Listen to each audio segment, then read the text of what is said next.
কেমন আছো ছোট সোনামণিরা? আজকে আমি রসৌ দিয়ে একটি শব্দ লিখব। রসৌ দিয়ে হয় উট।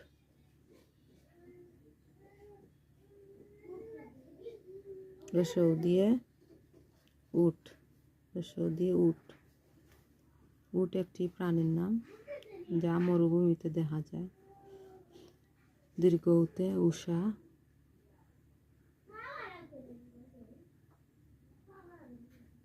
বর্ণ দিয়ে আজকে দুইটি বর্ণ দিয়ে আমি শব্দ শিখাবো। আকার লিখতে হলে এইভাবে লিখলে আকার দেখতে সুন্দর হয়। আবার প্রথম থেকে আমি তোমাদেরকে শিখাই।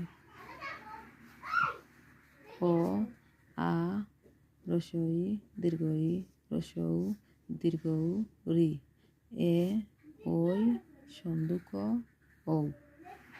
এখন শোনো, অ দিয়ে অজগর, আ দিয়ে আম, রসই দিয়ে ইলিশ, দীর্ঘ ই দিয়ে ঈগল, রসৌ দিয়ে উট, দীর্ঘ দিয়ে উষা। বর্ণ দিয়ে শব্দ তৈরি আমি দুটি করে তোমাদেরকে শেখাবো। আর অবশ্যই প্রতিদিন তোমাদেরকে যে আমি যে শিখাবো তোমরা অবশ্যই দেখে শেয়ার করবে।